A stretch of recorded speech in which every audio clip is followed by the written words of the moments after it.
há muitos anos atrás, eu assisti um filme, e esse filme contava uma história de muitos séculos atrás, numa comunidade protestante muito rígida, aonde a grande virtude dessa sociedade era que não existia mentira. As pessoas só diziam a verdade. Então, essa sociedade ela não sabia trabalhar a hipótese de que alguém pudesse mentir, porque o que a pessoa tivesse vivendo, ela dizia, sabe? Então, o personagem central da obra, ele era casado e tinha uma moça muito bonita que era empregada na casa dele. E a esposa perguntou para ele: "Você sente atração pela nossa empregada?" "Sinto." "Sim, eu sinto."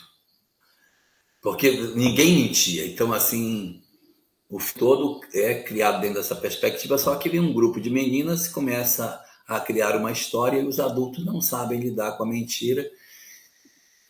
E aí acaba acontecendo que no final tem um monte de enforcamento na cidade porque as pessoas não conseguiam lidar com a verdade. É um filme de bruxas. Um filme de bruxas que muitos anos atrás. E assim, a gente vai ver nesse filme uma coisa muito, muito forte na nossa sociedade, que é a mentira. Nossa sociedade, ela está montada em cima do que é falso, em cima do que o ego diz que é verdadeiro, daquilo que as pessoas inventam sobre si mesmas e sobre os outros, das aparências que a nossa sociedade vive. E isso acaba sendo um grande instrumento de desequilíbrio. Dentro do judaísmo, tem um pensamento muito interessante em que ele diz o seguinte: que todos os males da humanidade decorrem da mentira. Todos os males da humanidade decorrem da mentira. Porque se nós falássemos somente a verdade, a humanidade teria uma história completamente diferente. Eu não mentiria para você, não, você pode votar em mim que eu vou fazer. Não, eu vou roubar. Se você votar em mim, eu vou roubar. Então, a pessoa, se todo mundo contasse a verdade, nós teríamos uma sociedade completamente diferente. Esse carro já bateu, já bati, arrumei, nem parece, mas ele bateu, sim. Bateu, ele dá problema, de manhã cedo ele não pega.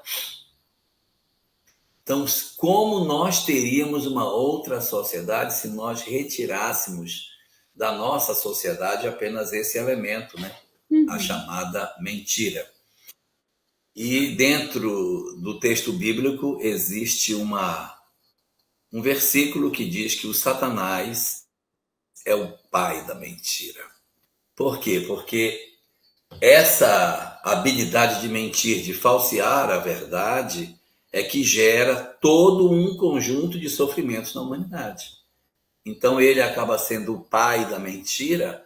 Por quê? Porque a partir da inverdade, a nossa sociedade cria uma série de camadas ilusórias do que seja o que de fato está acontecendo, e o resultado disso, no fundo de tudo, é o sofrimento humano.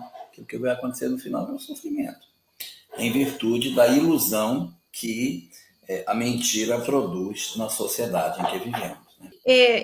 A Joana, quando ela foi querer entender isso, né? Penso que ela traz essa questão da teoria para que a gente também entenda, e ela vai buscar essa psicogênese, né? Por que que a gente tem isso como algo muito entranhado na sociedade, né? Como você bem diz, a sociedade seria muito diferente se não tivesse isso. E aí ela vai buscar a raiz dessa questão. E ela traz para a gente, até na obra, aquela que você adora, né? Que é Vida, Desafios e Soluções.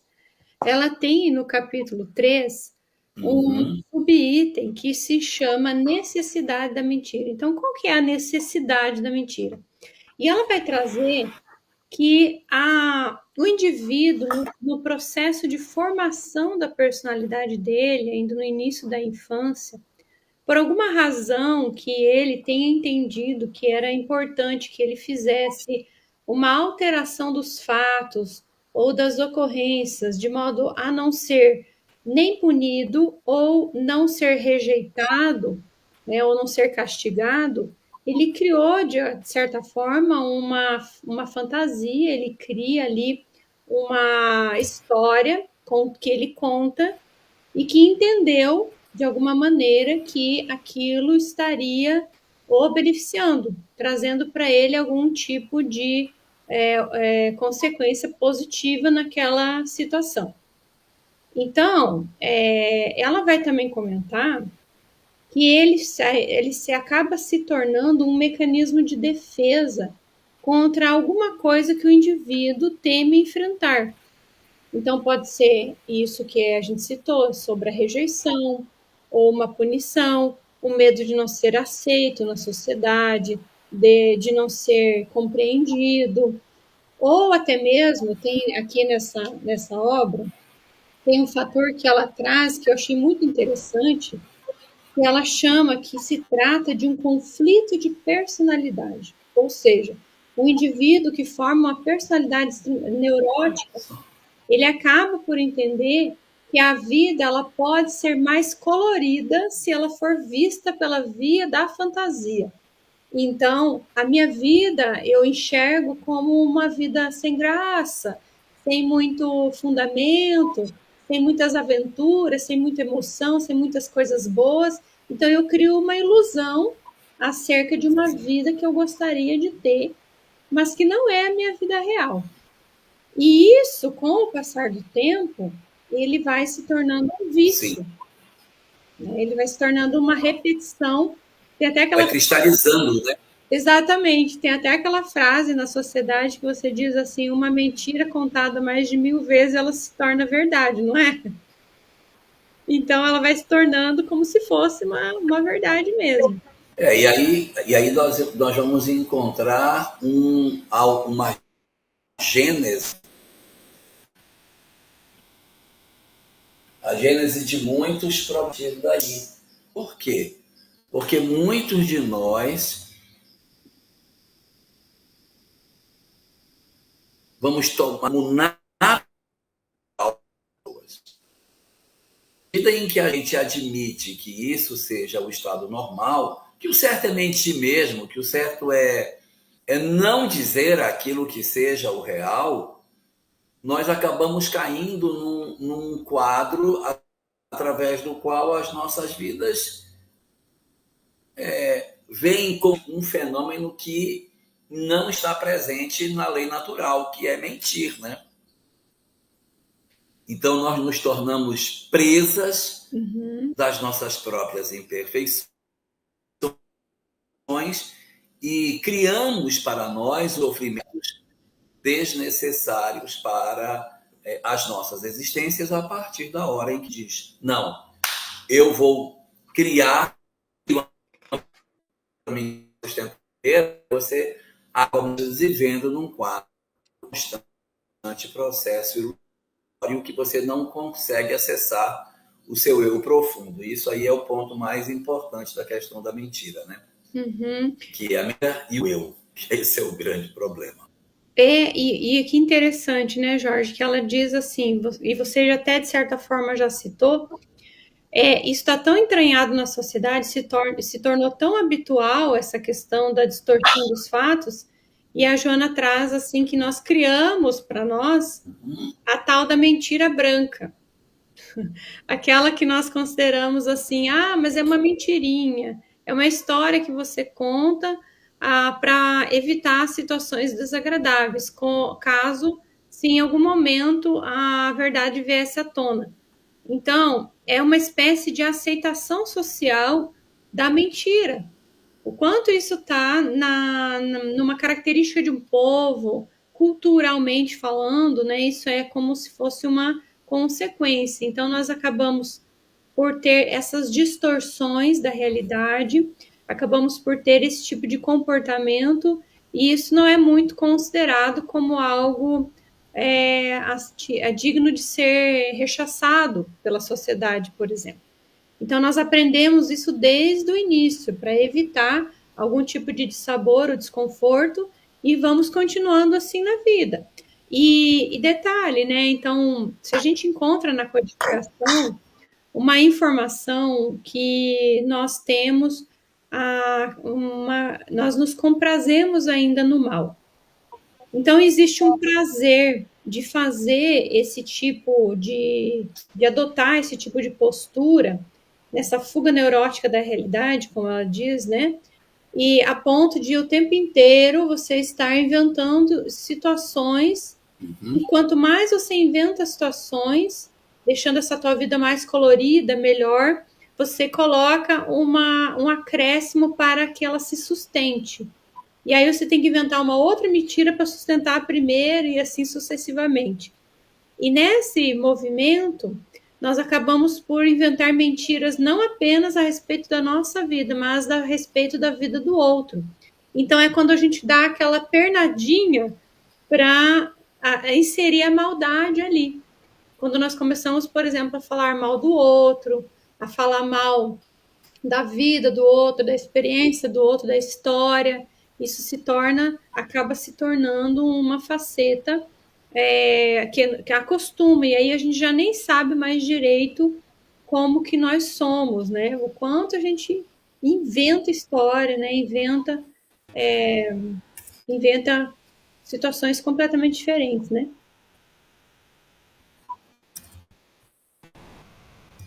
Eu dividiria a questão da mentira em dois aspectos distintos.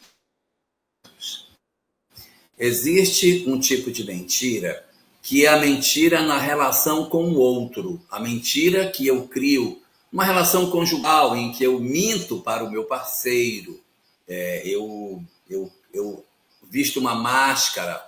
Boa noite, Flavinha Porto, seja muito bem-vinda, meu Deus. Flavinha está puxando aqui, ó, que no livro Conflitos Existenciais, que é o número 13 da série psicológica, ela trata a mentira como uma fuga psicológica. Perfeito, muito bom. Você sempre com excelentes contribuições, né, Flavinha? Assim, então o que acontece? Existem dois tipos de mentira. Existe a mentira externa, a mentira que eu crio na relação com o outro. Então, eu minto na relação, eu crio uma imagem do que eu não sou, no meu ambiente de trabalho, na minha vida social, na minha relação com o outro. Então, eu procuro impressionar, eu procuro ser uma pessoa glamurosa, eu me apresento de uma forma que eu, na verdade, não sou. E isso tem graves consequências nas relações, inclusive nas relações afetivas.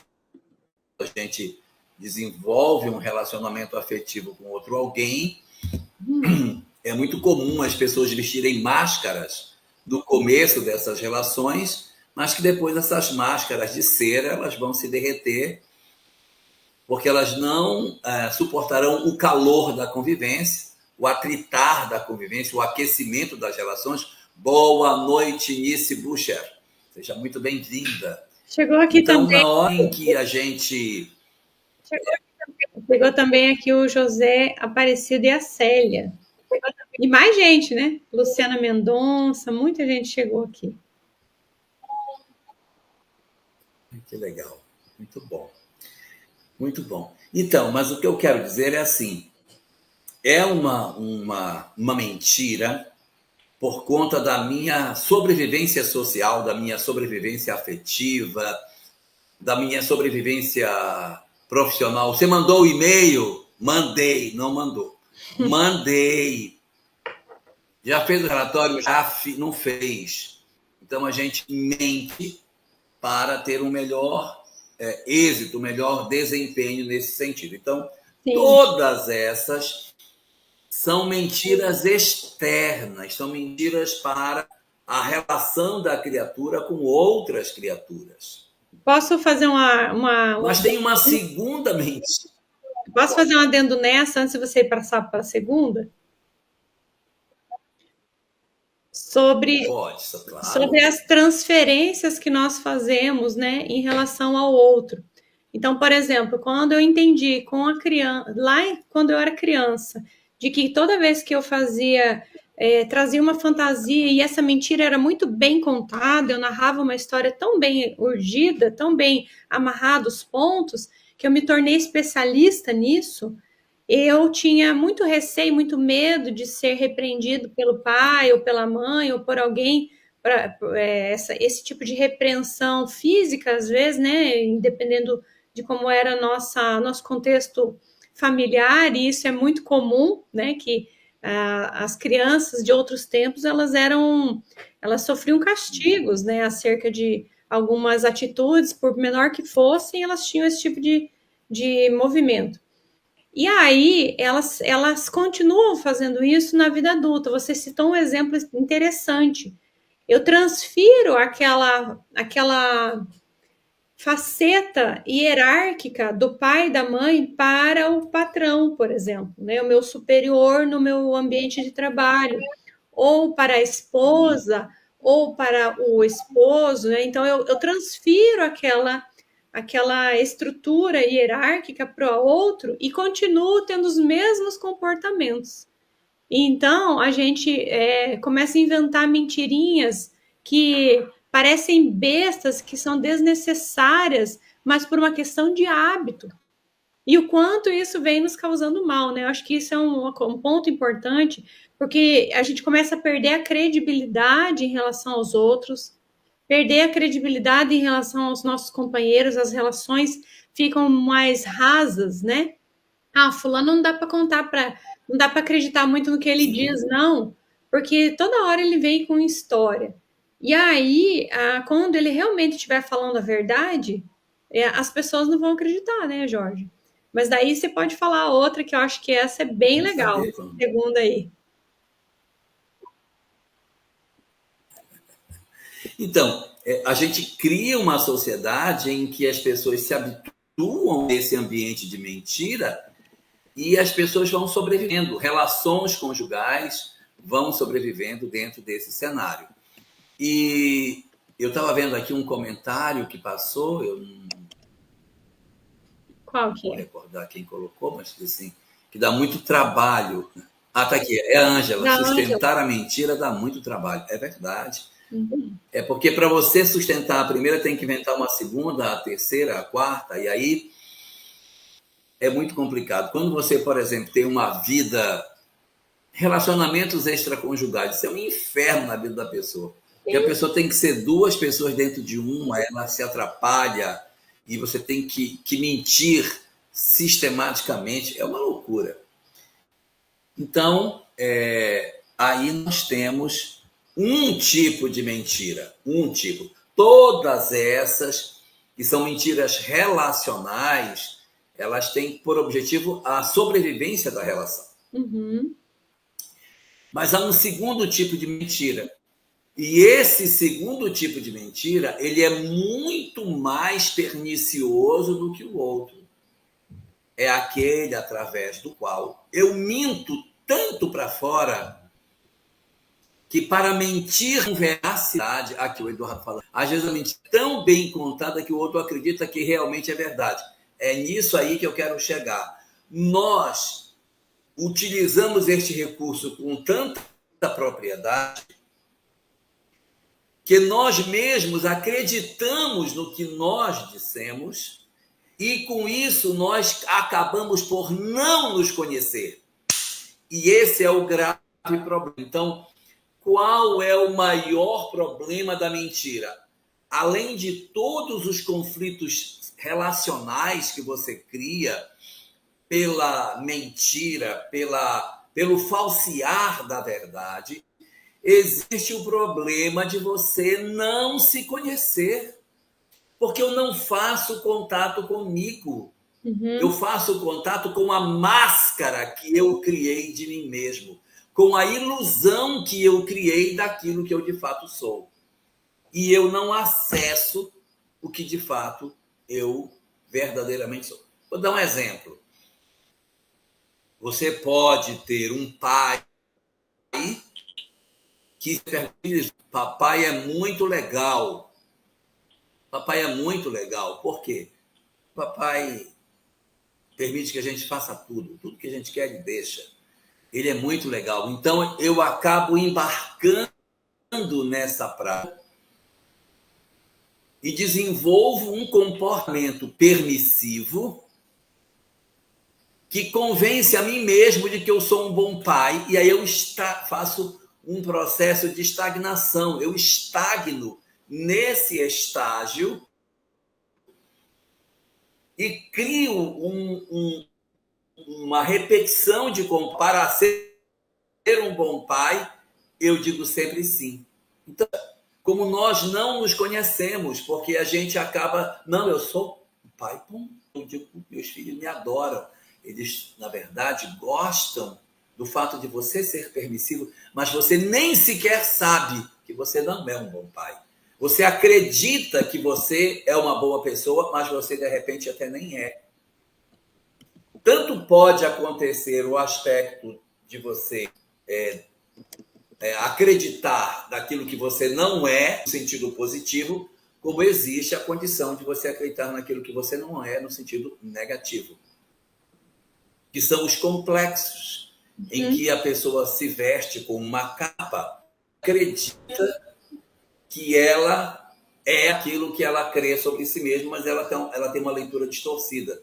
Então, a pessoa acha a pessoa mais inteligente, se acha o pai mais bacana, eu me acho a pessoa mais habilidosa, eu sou a pessoa mais amada. Eu não sou. Ó, a Silminha está falando aí que é mentira. Com certeza é fuga do ego, o ego fraco, orgulhoso. É para não se confrontar com a verdade. E tem a outra mentira que a gente acha que se diminui.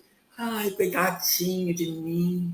Ai, ninguém me gosta, eu sou uma pessoa... Então, eu crio algo que não era verdade, mas eu acreditei tão profundamente nisso que eu passo a acreditar no cerne do meu ser que eu sou uma criatura infeliz e que ninguém me ama.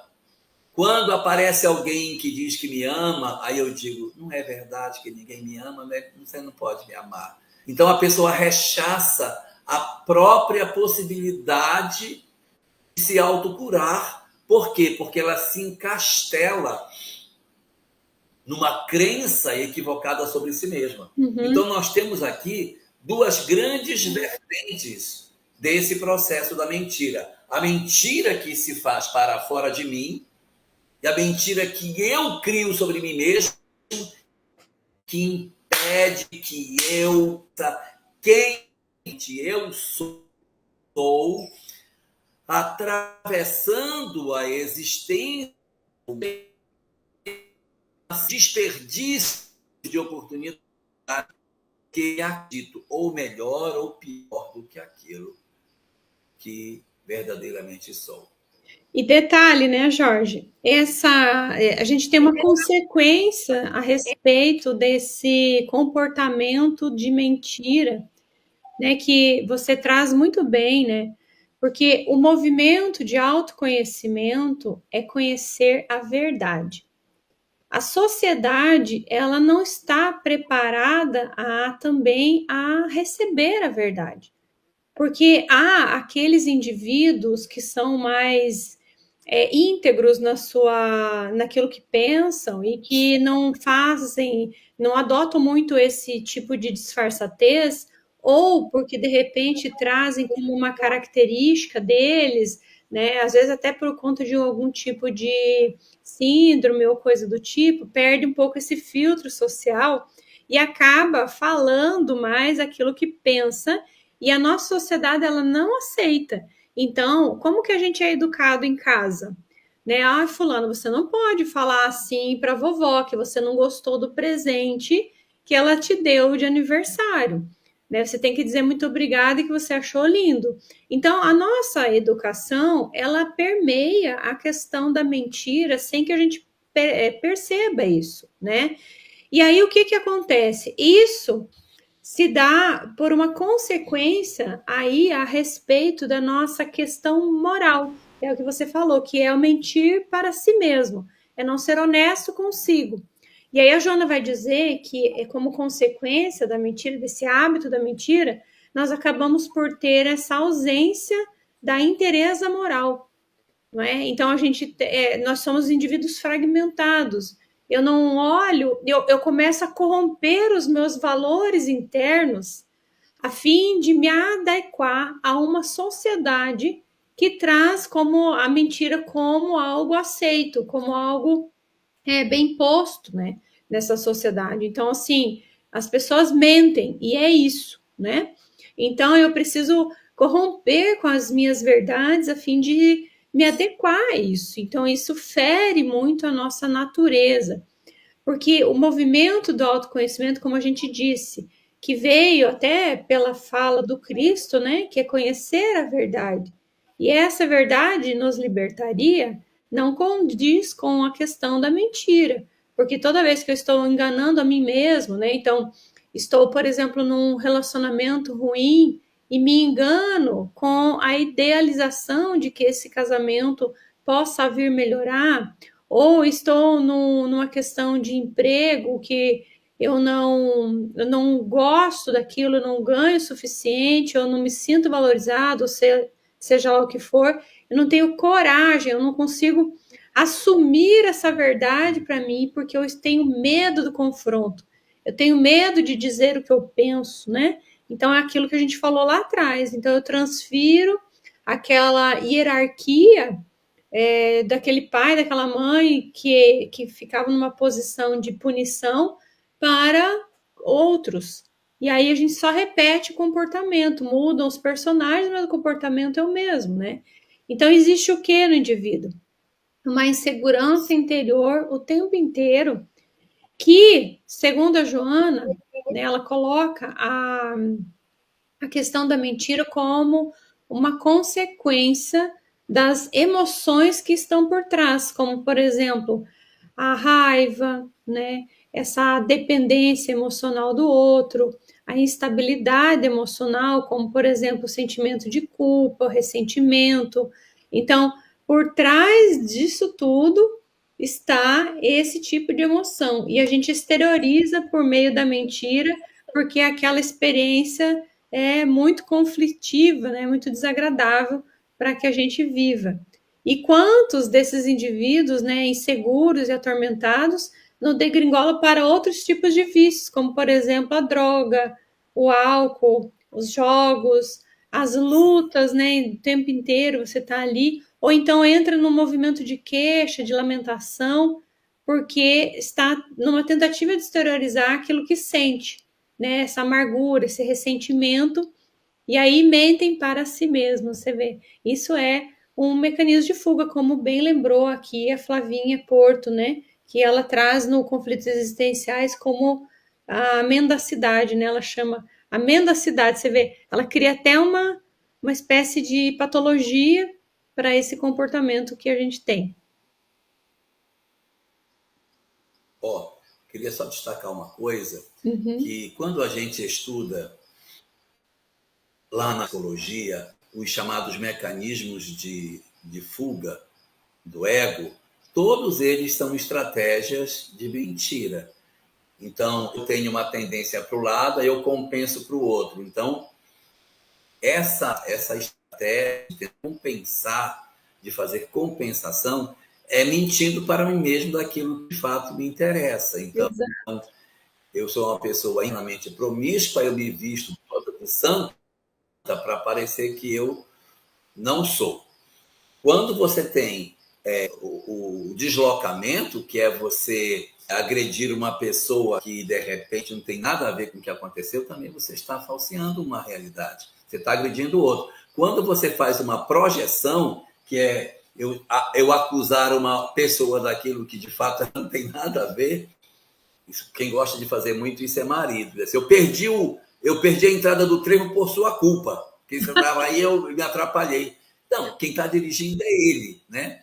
Mas ele diz que foi ela que não deixou ele pegar o trevo certo. Então, isso é a projeção. A introjeção na qual eu crio uma característica que eu acho que eu deveria ter, mas eu não tenho. Outro dia eu estava fazendo uma palestra sobre isso. Aí eu falei de uma coisa que aconteceu comigo no supermercado uma vez. Eu estava no supermercado, aí entrou uma família americana para fazer compra. Estava vazio, era hora do almoço, tinha quase ninguém no mercado. Tarde, depois do almoço, pouca gente. Estavam no mercado querendo comprar, mas eles não entendiam nada. Eles liam os rótulos e não entendiam. Aí eu fui lá, né? Fui falar com eles. Cheguei próximo da família, me enchi de coragem e perguntei: quem aí? Nossa, foi uma alegria total para eles terem uma pessoa que poderia ajudar a ler. A moça, oh, yes! Aí pegou as latas que ela estava tentando comprar e começou a falar e apontava e explicava. Assim, aí eu disse para ela, I don't speak English. Não sei falar inglês.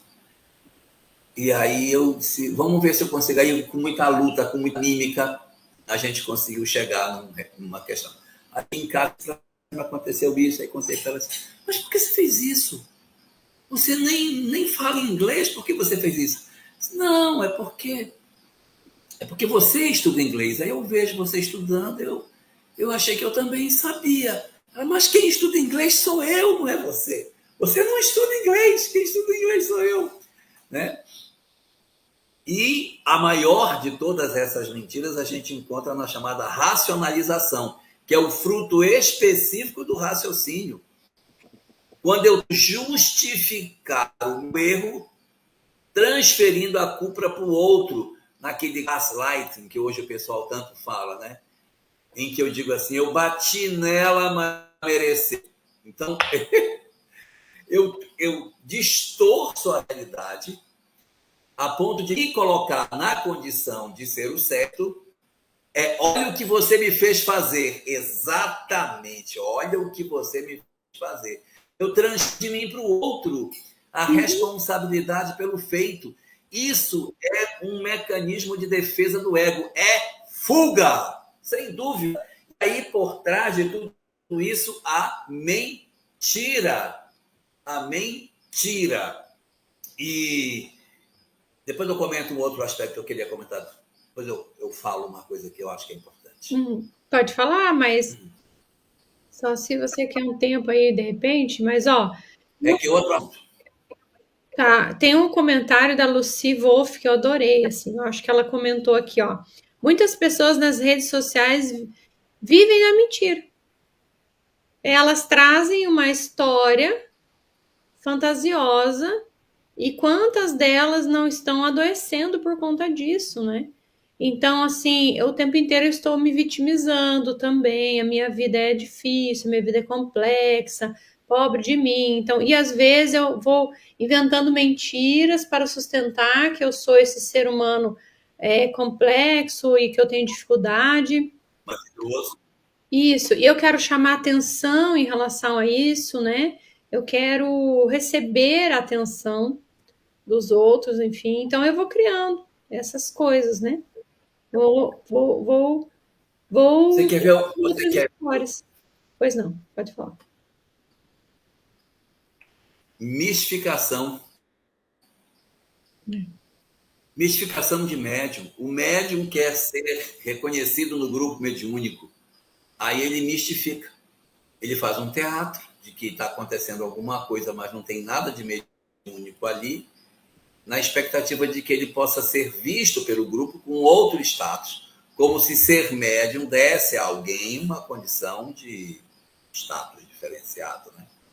Então isso também é um problema. Mas eu queria destacar uma outra coisa que Joana de Ângeles fala para nós no livro Vida, Desafios e Soluções, o magnífico Vida, Desafios e Soluções, no capítulo 5, em que ela diz o seguinte: ela diz que quando nós somos crianças, nós somos de mentiras. Mentiras dos pais que mentem, que tem isso também. vão nos enganando. Então você vai criando. Mentira é fogo, troca as coisas de lugar, investe sinais, desestabiliza, pode sair do controle, machucar e destruir. Sim. Principalmente as mentiras que tocam nas questões do coração. Nossa, essas são terríveis.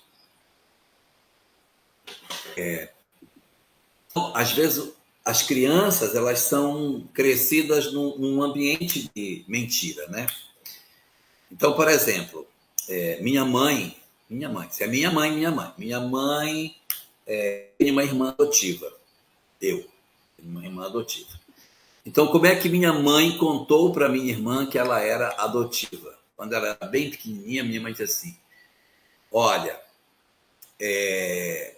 todos os meninos nasceram da minha barriga. Então, eles nasceram da minha barriga e o médico abriu a minha barriga e tirou de mim nós, os filhos que ela teve primeiro. Você não nasceu na minha barriga. Você nasceu no meu coração. Você estava dentro do meu coração, aí o médico foi, abriu o meu coração para tirar você de dentro dele. Então, desde pequenininha, ela foi ouvindo que ela não era da barriga, porque ela tinha sido nascida no coração. Eu também tenho filhos adotivos. E a Sâmia dizia para eles assim: o que aconteceu com vocês? A minha barriga estava quebrada e não podia nascer nenhum menino, nenhum neném. Então, eu pedi a Deus que ajudasse. Então, Deus disse o seguinte: eu vou colocar o fulano na barriga daquela mulher, ele vai nascer lá na barriga dela, e depois ela vai trazer para você que a sua barriga está quebrada. Então, você nasceu na barriga dela, mas você já era meu antes de mim. Aí eu fui lá, peguei você e trouxe para casa, porque a minha barriga não podia, você não podia nascer. Então, veja como as coisas acontecem. Agora, existe uma coisa importante dentro disso, nessa questão de adoção, a gente não mentir. Eu conheço famílias que ocultaram a história da adoção e quando ela veio a ser descoberta, já adulto, isso não tem tamanho.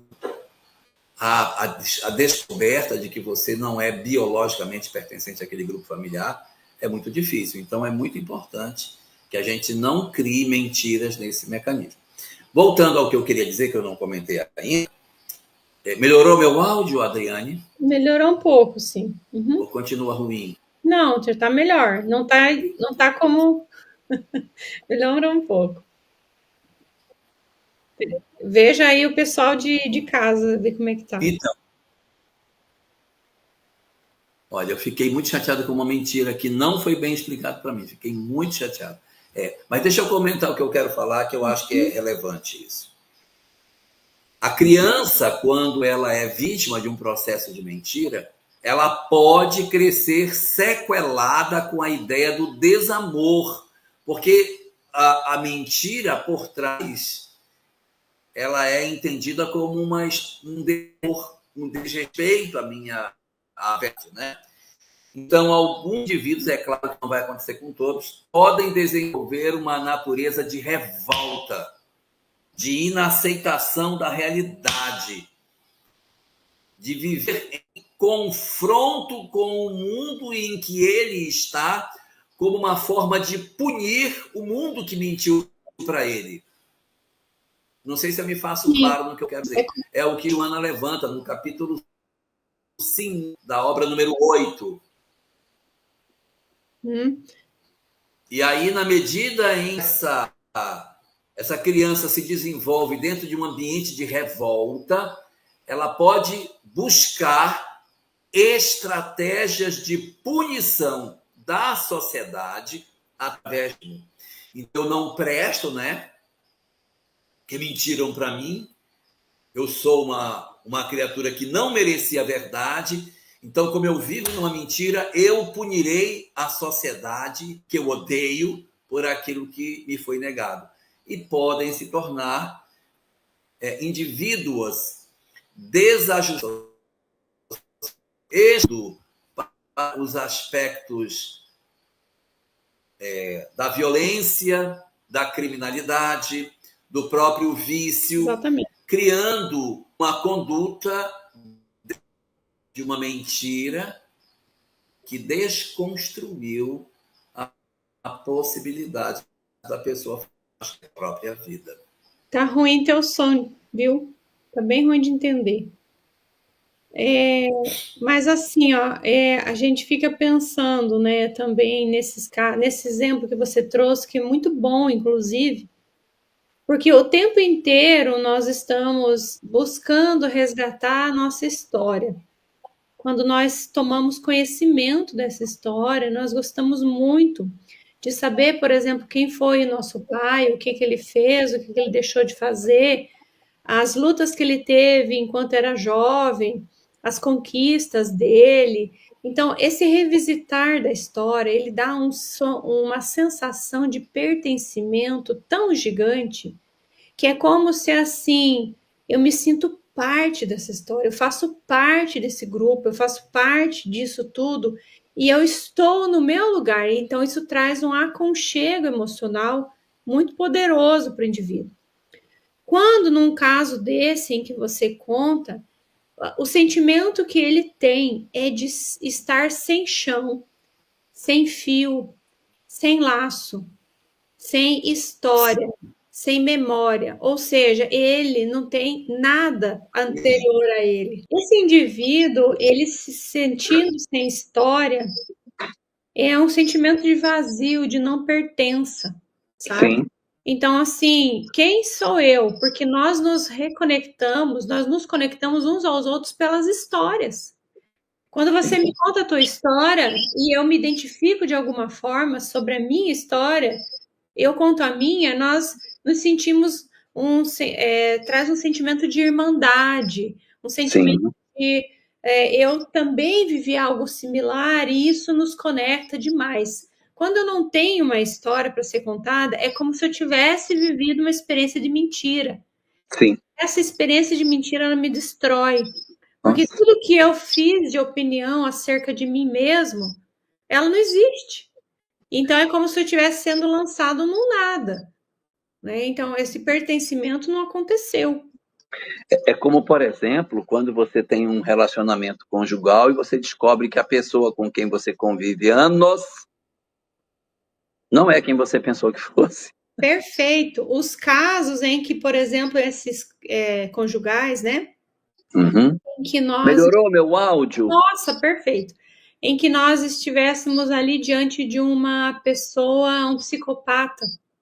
Quantos casos, né, dos crimes em que o indivíduo psicopata engana a todos que estão à sua volta e de repente a pessoa descobre que ele cometeu crimes, que ele deixou para trás uma história de dor, que ele deixou família, etc. Então, é um sentimento péssimo. Agora, quando você fala, esse exemplo que você trouxe da adoção, ele pega no ponto de vista da sua própria persona, né? Que ele formou a própria personalidade. Quem sou eu? Quem sou eu?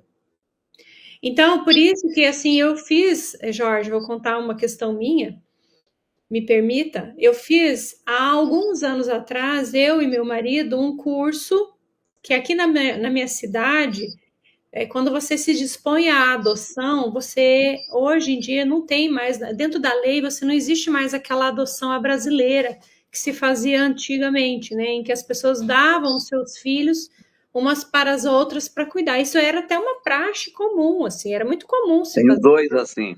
Então, era muito comum fazer isso porque as pessoas às vezes não tinham condições nem materiais, emocionais ou psicológicas para cuidar dos seus filhos. E Sim. eles eram muitos e as pessoas precisavam de mão de obra, porque a criança era vista como mão de obra, isso em outros tempos.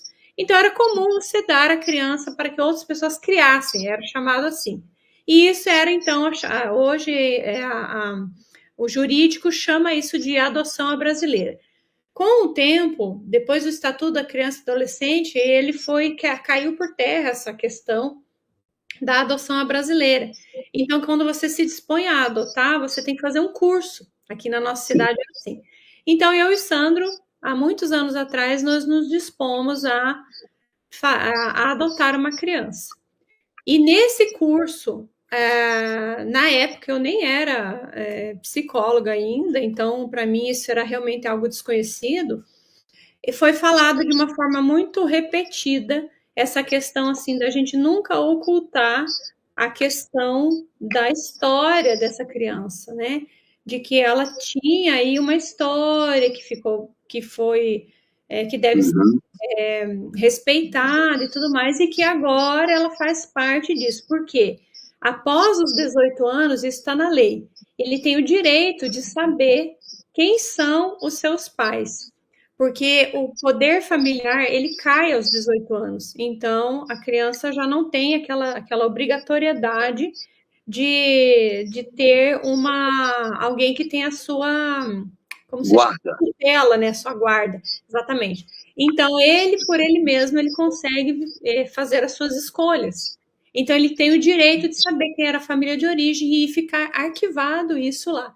Então, eu achei isso muito interessante, agora que você traz essa história, e combina ainda mais depois do conhecimento da psicologia que a gente vai tendo e dos Sim. atendimentos mesmo, né? Então, é importante ele saber a história, sim, mesmo que tardiamente. Não tem problema, Mesmo que tardiamente. mesmo que tardiamente, porque a gente, por várias questões, a gente às vezes adota essa postura, e muitas das vezes essa postura é num movimento de proteção, de amor, Sim. né, para proteger. Só que a gente ignora essa questão, talvez, né? Achou que devia ser assim e foi ficando assim, e dá para ser feito algum tipo de correção sempre, né? Verdade. Mas eu quero tratar de um assunto que eu ainda não falei hoje. Falei da mentira, você falou da mentira, conversamos sobre isso, mas eu queria perguntar. No processo da peregrinação interior, nessa busca de superação de nós próprios na direção da nossa iluminação, essa característica, a mentira, ela precisa ir na nossa mochila ou a gente deve deixar isso para trás, não é? Como é que fica?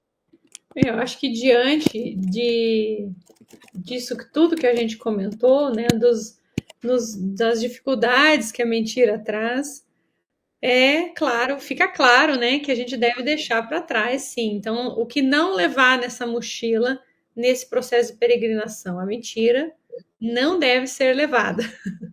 Não deve ser algo que deve nos acompanhar.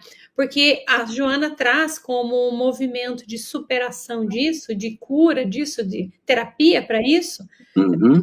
acatar uma postura de olhar para si, né? Olhar para si como um indivíduo que tem os seus limites, as suas dificuldades, as suas questões, né? Então, a cura para a mentira é você abandonar isso, aceitando-se como você é. Sem a necessidade de você criar máscaras, como você bem colocou, né? Sem a necessidade de agradar os outros, sem também essa ideia de enfatizar que o outro tem esse poder absurdo sobre nós, né? Esse poder absurdo, que ele é capaz de nos punir, de nos deixar para depois, né? Então, assim, eu reconheço isso como uma característica, uma tendência minha, né? Isso não faz parte desse ser espiritual que sou, mas ele é um vício que pode ser deixado de lado, né? Que pode ser deixado de ser praticado, como qualquer outro vício. Eu deixo para trás aquele vício porque ele me traz danos, né? Então, eu vou trabalhar as humilhações, as agressões, aquilo que me fez adotar essa postura, né? Esse comportamento aí que me trouxe como um dano, e aí a gente reconhecer através da verdade que liberta aquilo que nós somos, né? E quem sabe a necessidade de repente de ter um trabalho de de tratamento desse psicológico, né? Para a gente lidar bem com isso, entender o que é meu, o que é do outro, o que eu adotei como um mecanismo de defesa e o que eu posso já deixar para depois.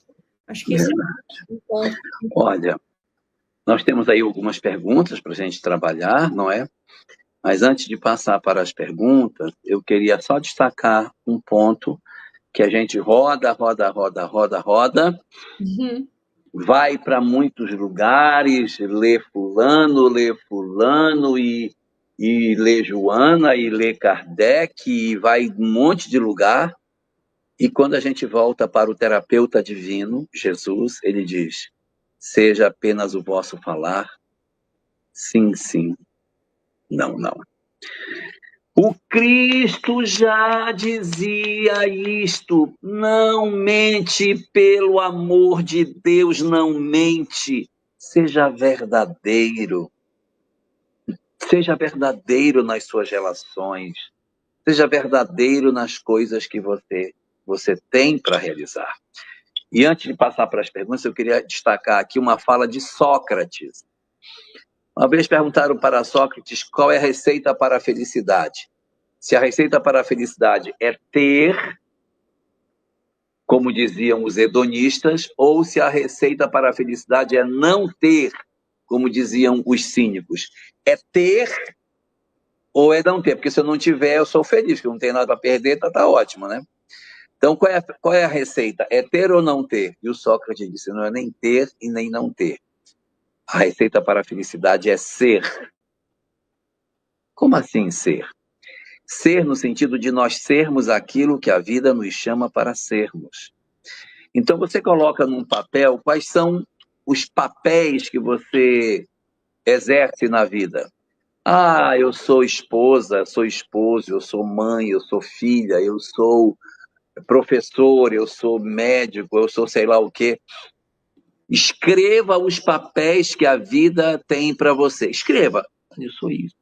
E depois que você escrever, seja o que a vida trouxe para você como experiência.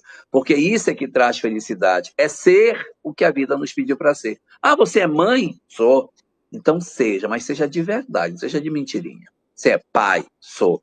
Então seja pai de verdade. É professor? Então seja. Tudo aquilo que você identificar como seus principais papéis, ser verdadeiramente para que as experiências negativas não precisem repetir. Experiências bem atravessadas a gente não repete. Agora, se você mentir, se você fugir, se você encontrar as estratégias de fuga que muitas vezes a nossa sociedade possui, é bastante provável que a gente venha a repetir essa mesma experiência em uma próxima existência. Então, que a gente seja verdadeiro, seja o nosso falar sim, sim, não para o que seja não, para que a gente consiga verdadeiramente encontrar, numa coisa muito simples, um grande processo de aprendizado, de crescimento e de marcha na hora da nossa peregrinação interior, na hora de montar a mochila e dizer, as mentiras não irão. Eu serei verdadeiro. Então, se eu não quero mentir, a gente vai ter duas atitudes. Ou vai ter que falar para todo mundo o que faz de errado, ou para de fazer o que é errado. Né? Para de fazer o que é errado. Nossa. Em vez de eu dizer assim, não, eu vou parar de mentir, eu vou dizer na cara das pessoas o que eu acho que eu sei. Não! Deixe de ser como é negativo e assuma o lado positivo da vida sem precisar mentir e sem precisar ter que se expor diante dos outros. Olha, tem uma pergunta aqui da Célia que eu achei interessante, que ela pergunta qual a diferença entre mentir e omitir. Na minha concepção, o mentir é você distorcer a verdade ou a realidade. E omitir é deixar de falar da verdade ou da realidade. É. Se para você tem alguma outra. O omitir é o silenciar, né? Omitir é silenciar diante do fato que seria complicado. E o mentir é você verdadeiramente, objetivamente, criar uma história daquilo que de fato não existe. Distorcer, né? É. Como até foi falado, né? De certa forma, falar mal dos outros, né? Falar da vida do outro e causar grandes danos até mesmo. Sim. Tenho uma pergunta. Acho que Olha, só um parêntese dentro disso aí. Livro Os Mensageiros, de André Luiz, tem ali no capítulo 21, 22, por ali mais ou menos, a história de Alfredo e de Ismália. Alfredo era casado com Ismália, Ismália era uma mulher maravilhosa, extraordinária, e tinha um cara que era muito interessado em Ismália e ela nunca nunca quis nada com ele. E ele insistiu tudo que ele podia para ver se ele conseguia dobrar Ismália para que ela traísse Alfredo de alguma forma. Ela nunca cedeu. Então, o que o cara fez? O cara contratou uma pessoa para que ficasse na espreita quando o Alfredo chegasse do trabalho. E na hora que o Alfredo entrou em casa, o cara pulou a janela do quarto deles para fora, vestindo as calças e correndo no meio da rua. Por mais que a Ismália tivesse uma vida indiscutivelmente nobre, o Alfredo não contou conversa, ele separou dela, e ela ficou numa condição muito ruim do ponto de vista financeiro, mas ela foi guerreira até o final e terminou a existência sem se corromper com nada. No leito de morte, aí ela desencarnou antes do Alfredo. No leito de morte, o cara disse, olha, Alfredo, eu tenho um negócio para te contar. Sabe, a tua mulher, ela nunca fez nada, eu que inventei, aí contou a história para ele. Aí não tem mais como o Alfredo voltar atrás, porque a esposa tinha desencarnado. Atualmente, Alfredo coordena um posto de socorro, que atende entidades em sofrimento, e Ismália o visita uma vez por mês. Num plano muito superior que ela está, ele perdeu a concessão de convivência com ela, porque não soube entender a grandeza da mulher que ele tinha. Então, E o dizer de Lívia, né? É parecido com a história de Lívia, né? Que também inventaram uma história e hoje o Emmanuel não vive perto dela. Né? Vamos ficar bem esperto, tá? Vamos ficar bem esperto. Porque Emmanuel tá ralando, mas ele nunca mais teve a chance de estar ao lado dela. Nunca mais. Para você ver, né? Muito bom, adorei os exemplos. A Luciana Mendonça comenta aqui. Mentir é ruim para todo mundo, sem dúvida, mas qual a medida da verdade, sendo que a minha verdade é diferente da verdade do outro?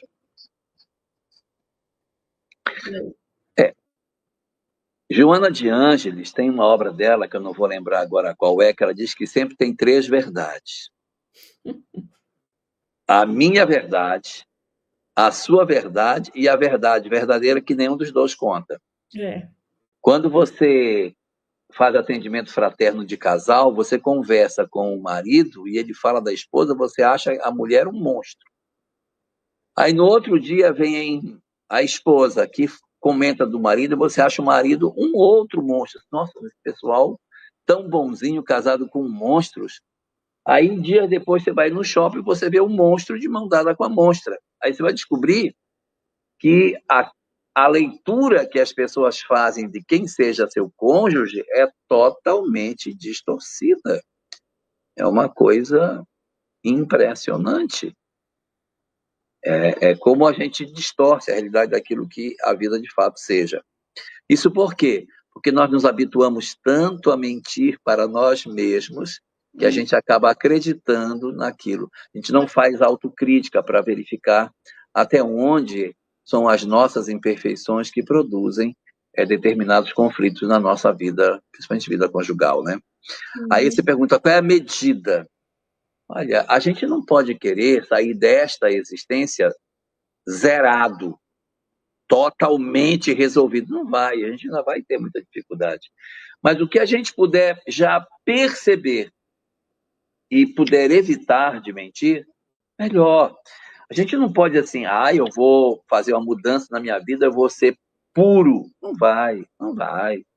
Então, a estratégia é observar-se e todas as vezes que você observar que você está faltando com a verdade, corrigir a rota. Vai corrigindo a rota, sem desespero, mas sem desistência desse processo. Vai avançando, né, nessa direção, porque é muito importante que a gente consiga fazer essa transformação nas nossas vidas. Muito bom. Olha essa pergunta do Sandro José Pinheiro. Ele diz assim: podemos, através da mentira, uma pessoa ou um ser espiritual convivendo com os seus vícios durante suas vidas, não se importando com a melhora? Meu Deus, espera aí. Eu também acho que não entendi. Deixa eu ver se eu leio. Os meus olhos são mais inteligentes que os meus ouvidos. Vamos lá. Podemos, através da mentira de uma pessoa ou um ser espiritual, convivendo com seus vícios durante suas vidas, não se importando com a melhora. Eu não entendi a pergunta, mas eu vou responder tomando algumas palavras que tem aí. Tá. Seria o seguinte: seria possível que, por conta de uma mentira, alguém desistisse do seu processo de melhoria e se abandonasse dentro de uma situação de vício, porque ela vive dentro de uma história mentirosa? Plenamente possível. Existem muitas pessoas que vivem uma história de vício em função de mentiras que aconteceram. A Joana até fala isso, né? Eu vai para esse lado. Eu conheço alguns casos assim, né, que a pessoa ela tinha um relacionamento conjugal dentro de determinado padrão, ela descobriu que o relacionamento não era um relacionamento leal, não havia lealdade no relacionamento, ela faz uma ruptura e aí ela cria um comportamento muito infeliz, que é: eu vou me vingar dele. Então, o que seria se vingar, entre aspas, dele? É se autodestruir. Então, para que eu pudesse me vingar da mentira da qual eu fui vítima, eu agora vou fazer com que ele saiba que eu não sou tão desprezível como ele pensou que eu fosse. Então, às vezes, né, a gente acaba se lançando na noite para encontrar parceiros para dizer ao outro assim: tá vendo? Eu também sei seduzir, eu também sou capaz. Você quis me destruir, mas eu quero te mostrar que eu sou capaz. E nessa tentativa de vingança, acaba que nós é que nos prejudicamos. Então, fazendo uma leitura de algumas palavras aí desse texto, eu poderia dizer que através de uma mentira de uma pessoa ou de um ser espiritual, porque um espírito pode chegar e mentir, né? Uhum. Um espírito perturbador, É. num sonho, o espírito aparece num sonho, e eu tenho um amigo que ele teve um sonho. Ele teve um sonho, aí um sonho muito perturbador. E aí a esposa dele perguntou para ele assim: este sonho deixou você mais tranquilo ou você está intranquilo com isso? Eu estou profundamente perturbado com o sonho que eu tive. Então, o espírito que te passou essa informação não é o mentor, porque o mentor não te passaria isso. Se você recebeu essa informação e isso te perturba, então esquece, porque é alguma entidade querendo te perturbar. Aí ele respondeu: se ele queria, ele conseguiu, porque eu fiquei perturbado com o que ele falou para mim. Então... E o Sandro está falando que é por aí mesmo. Era isso mesmo, você captou bem a pergunta dele. Nossa.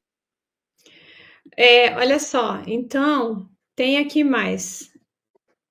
Em quem não tem papel, não encontra o meu. Você falou antes. Não é possível. Não é possível. Não é possível. Você não é filha? Você tem que ser filha. Tem que ser. Você é filha, com certeza. Você não tem nenhuma atividade profissional, a profissão que você tiver, se dedique a ela. Então, é só enxergar no que a gente se ocupa. O que ocupa os nossos dias? Essa questão dos papéis, ela tem dois aspectos importantes, Adriane. Um deles é esse: você ser. E dentro deste ser, existe um desdobramento desse ser, que é o seguinte: uma vez por semana, você vai tirar um tempo para se dedicar a esse papel. Porque, por exemplo, eu sou filho, joia.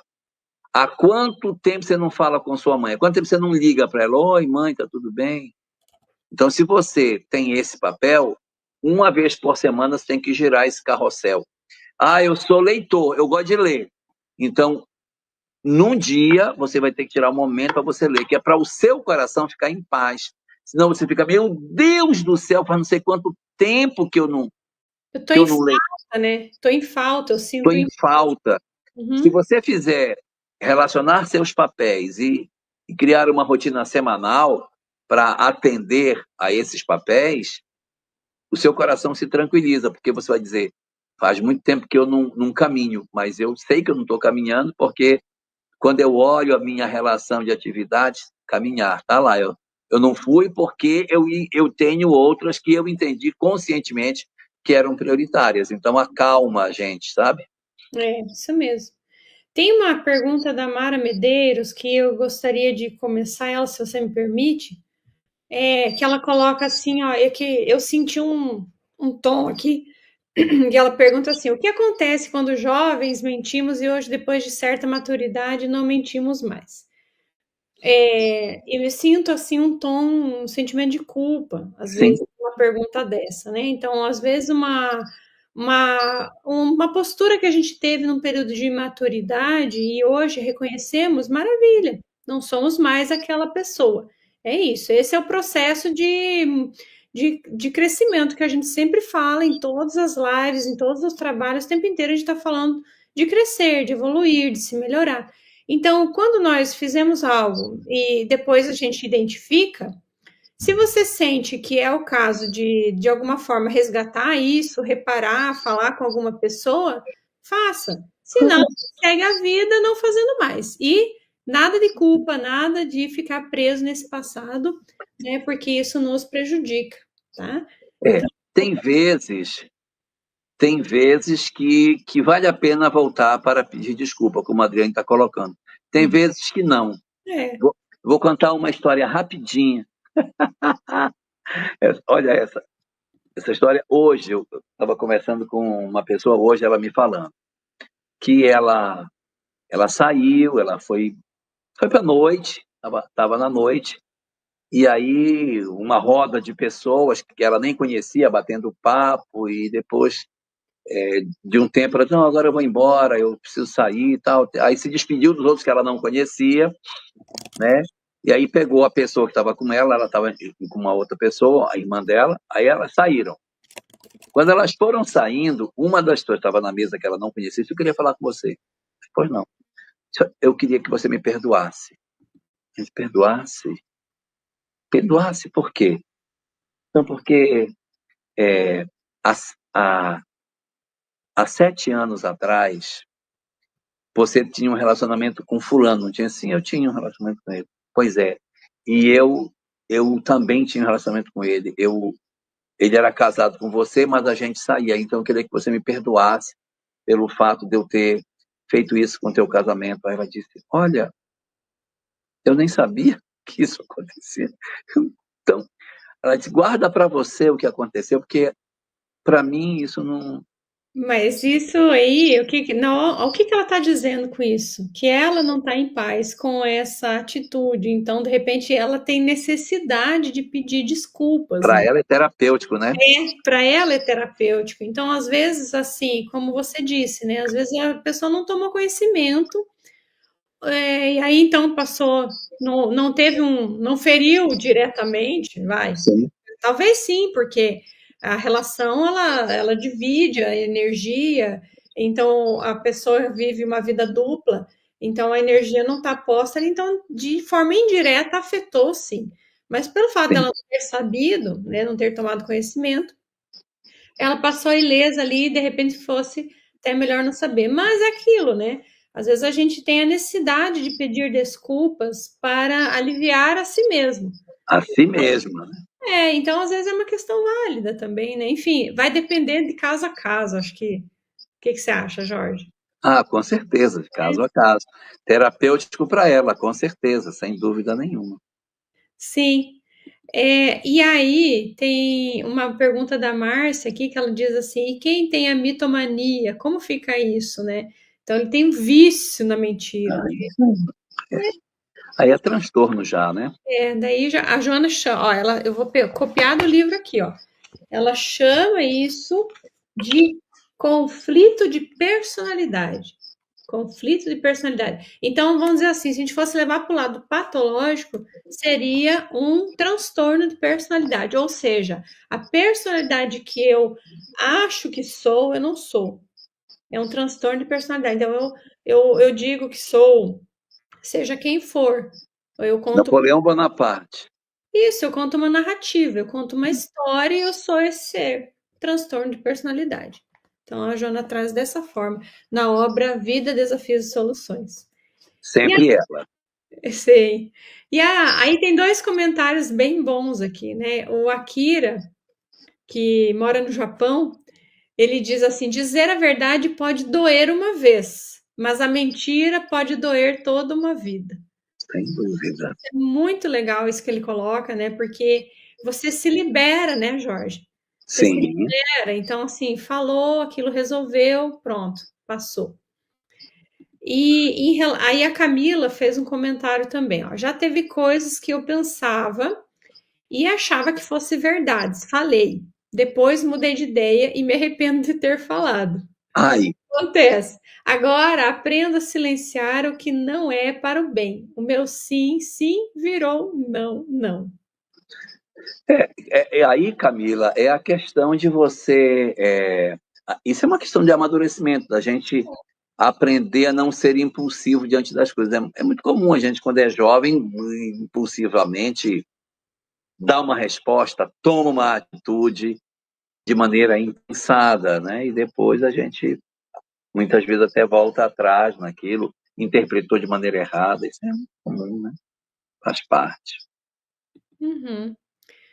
E a Celi, nossa, vamos ver se tá. Aqui tem a Celi Pedro que falou assim, que ela contou antes ali que teve um caso, uma pessoa que mentiu para ela, que ela ficou bem ofendida e tal. Daí depois agora ela fez essa pergunta: por que quando eu pedi explicação para a pessoa que mentiu para mim, ela não quis conversar? Isso é o quê? Isso é falta de Culpa. coragem de encarar, né? Um sentimento de culpa, talvez, em relação ao que fez, ou não quer encarar aquilo, enfim, questões pessoais da pessoa, né? Ah, aí tem um comentário aqui da Ângela, que ela diz assim, que uma frase do Guimarães Rosa.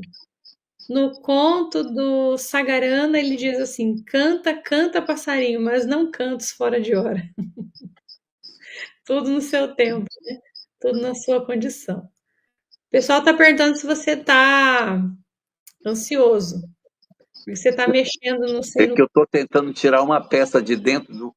Estou com uma tampa de um vaso e eu coloquei esse negócio dentro e não estava saindo de jeito nenhum. E eu estava tentando tirar, porque eu preciso fechar o. Não, mas detalhe, na realidade, né, você é assim, você é movimentado assim mesmo. Eu sou, né, coitadinho. É o jeitinho dele, viu, É, Adinho?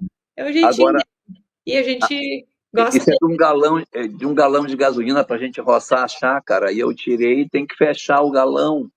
E Ah, aqui, durante a live, eu botei essa peça aqui dentro e aí travou e não saía de jeito nenhum. E eu tenho que fechar o galão. Está bom. isso, Jorge, acabaram as perguntas e os Ah, comentários. Pois é, hoje que você quis, podia ficar mais, né? poxa. Mas assim, tem alguma coisa que você gostaria de acrescentar nesse Não, eu acho que, item que a eu gente acho não que é quer isso. pôr na mochila?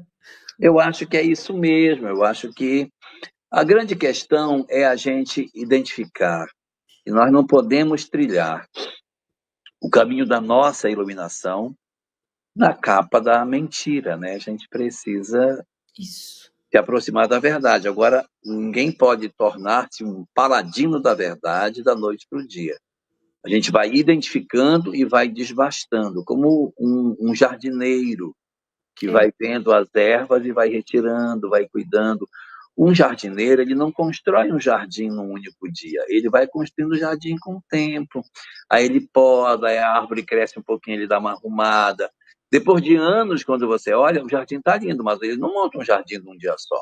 Uhum. Então a gente não poderá fazer um jardim bonito das nossas almas se nós não tivermos a paciência de esperar que as flores nasçam, que podas aconteçam e que todo um tratamento progressivo seja dado até que esse mesmo jardim se torne bonito Sim. pela nossa condição de transformação lenta e progressiva, E eu sem tava. desespero, Desculpa, desculpa. Sem desespero. sem desespero. E eu estava pensando também numa faceta assim, vamos supor que a gente agora adotou uma postura, né, de autoconhecimento e agora eu estou adotando uma ideia, um compromisso com a verdade. Né? Eu tenho agora, adoto um perfil de compromisso com a verdade. Só que quando eu vou repassar a verdade, eu não tenho o devido cuidado para dizer a verdade. Então, certas verdades, elas precisam ser ditas, mas a gente precisa cuidar como a gente vai dizer, porque isso pode soar muito prejudicial para o outro. O outro pode se sentir ofendido, isso pode vir de uma maneira muito dolorosa para ele, né? Então, se você jogar na cara da pessoa uma questão, às vezes aquilo para ela é muito complexo. Então, existe inclusive alguns temas acerca da comunicação para que ela não seja uma comunicação violenta, mas que ela seja uma comunicação assertiva, né? Uma comunicação em que a gente faça passe aquilo que precisa ser dito, se é que precisa ser dito naquele momento, enfim, mas com a cautela, com o cuidado. Verdade com amor, né? O casal vai sair, aí a esposa diz: que tal? Tô bem nessa roupa? Está horrível. Está horrível. Você está horrorosa. Não precisa, né? Ele pode dizer assim: eu acho que você fica melhor com aquela blusa azul. Você tem uma blusa azul que eu acho que combina melhor. Essa aqui, a outra vai combinar mais. Eu estou dizendo que não ficou bom, mas eu não preciso dizer, gente, você está horrorosa. Eu vou fazer um exame de oftalmológico, eu acho que você é daltônica, porque as cores que você escolheu são horríveis. Não precisa você trabalhar dessa forma, né? Uhum. Eu queria fazer um comentário, Adriane, se você permite. Com certeza. É o seguinte, todo mundo está aqui. Nós vivemos um período assim bastante complicado, né? Um período bastante difícil na nossa sociedade. Tem muita fake news, muita mentira. Então, que a gente preste atenção para que a gente não seja replicador, para que a gente não espalhe coisas que a gente não sabe se é verdade, para que tenhamos respeito pela vida dos outros. Né? Às vezes a gente publica coisas que podem ser até verdadeiras, mas elas são ofensivas. Pense que você está publicando algo que é filho de alguém. Será que a mãe vai gostar de ver seu filho dessa forma? Então, se você tiver que publicar alguma coisa, que a gente não pode ser alienado, publique coisas que não sejam ofensivas, né? Que sejam realmente, você acha que é coerente, que tem uma leitura crítica das coisas, mas não deixe com que a gente entre pelo deboche, pela mordacidade, pelo sarcasmo, porque isso nos vicia também, tá? Isso também nos vicia e nos deixa pessoas que têm, nesse ambiente de muita polarização política, pessoas que estão muito ligadas a isso, às vezes passam o dia inteiro assistindo isso e vai se envenenando. Então, muito cuidado. Até tem um texto que a Joana fala algo assim, nesse sentido, né? Então, que a gente jamais deve se utilizar da verdade como uma arma para atingir o outro. Jamais, né? Inclusive o conhecimento. Então, o conhecimento, ele pode se tornar uma arma para auxiliar alguém, como também para derrubar, né? Aí você pode pensar no conhecimento de toda a ordem, né? Verdade. Pode ser. A Doroteia perguntou se ontem teve iluminação. Não teve. Não teve, ficou apagado. Porque o nosso queridíssimo Jorgito não estava em condições, ele estava voando nessa hora. Pensa, um homem voando. Estava voando. Igual o super-homem. Ontem não teve iluminação e também não teve aqui no M-Live TV, não teve o estudo do Livro dos Espíritos. Nenhuma das duas lives aconteceram. E o Pinga Fogo a gente gravou de manhã, num quarto de hotel, com um cara martelando a parede. Eita. Só eu e Rubens, porque não consegui colocar a Samia na live, não consegui colocar a Divina, o meu voo, perdi a conexão e ficamos presos dentro de um hotel, aí deu nisso. Pois então. Faz parte, né? Acontece, tem imprevisto e é isso mesmo, né? Enfim, você tem outra live agora? Como é que é teu tempo? Não, live eu não, mas como a live que vem depois é uma live que é aquela Moisa Kardec, eu vou repassar meus textos para a gente poder fazer um trabalho melhor. Porque acho que ficou bem não conseguimos aqui fazer um giro. Tem outras perguntas, mas assim, perguntas que de repente daria para falar em outras oportunidades. Mais duas, né? E aí? Importante é o seguinte, o áudio melhorou, né? Demais. Agora não tem. É que eu Tava tô no picotando. celular. A Nice quer saber quando você volta para Curitiba. Acho que ela tá com saudade já. Estou voltando para Curitiba logo depois do Carnaval. Olha, a Maír de Guerreiro falou que escutou as marteladas, não teve jeito. Quando martelou, eu disse, Rubens, vamos parar. Eu parei a live, vamos parar, porque o rapaz do quarto vizinho não está gostando do barulho que eu estou fazendo e está batendo. Eu achei que era o hóspede do lado, aí cala a boca aí. Aí eu disse, vamos suspender, eu vou lá para baixo. Aí depois eu vi que não era, que era um pedreiro. Não, é um pedreiro, vamos tocar. Ei, olha só. E agora, no momento, eu estou ouvindo os grilos. Agora você vai ouvir chuva, que começou uma chuva aqui na chácara. Aqui também. Muito bem, muito bem. Muitíssimo bem. Adorei. Acho que a gente pode deixar o pessoal seguir para as lives, para onde eles vão, tá certo? Eles poderem assistir as outras. E a gente... Vou ter live, sim, às 9h30. Moisés a Kardec. Pois é, olha, Nice é minha secretária em Curitiba. A Maír achou que era um espírito batendo lá. Pois é, um batedor, né? Quem sabe? Ai, gente, muito bom. Então, olha aqui, a Celi está perguntando se você lembra dela do congresso. Não sei qual congresso que ela está falando, não. Né? Mas é. Pelo nome, difícil. Camila está perguntando se eu vou para algum estudo do... Como é que é? Virem algum estudo NUPS aqui em Juiz de Fora. Menina, eu faço uma pós-graduação com o pessoal de Juiz de Fora, ali do NUPS, e esse ano vai ter o CONUPS, né? Que é o congresso deles ali. Não sei se eu dou conta de ir, mas espero ir, sim. É desse que você está falando, enfim. Mas assim, quem sabe no futuro, né, minha querida? Temos outras propostas para Juiz de Fora, o tempo dirá. Não é? Muito bem. Muito bem. Então, nós vamos então, que é para eu poder me organizar aqui para a próxima. Muito bem. Gratidão, Jorgito, mais uma vez. Prazer meu. Eu adoro trabalhar com você, esse grau de irmandade, de clareza, afetividade, tudo que você traz, juntando com o teu conhecimento, enriquece demais os trabalhos.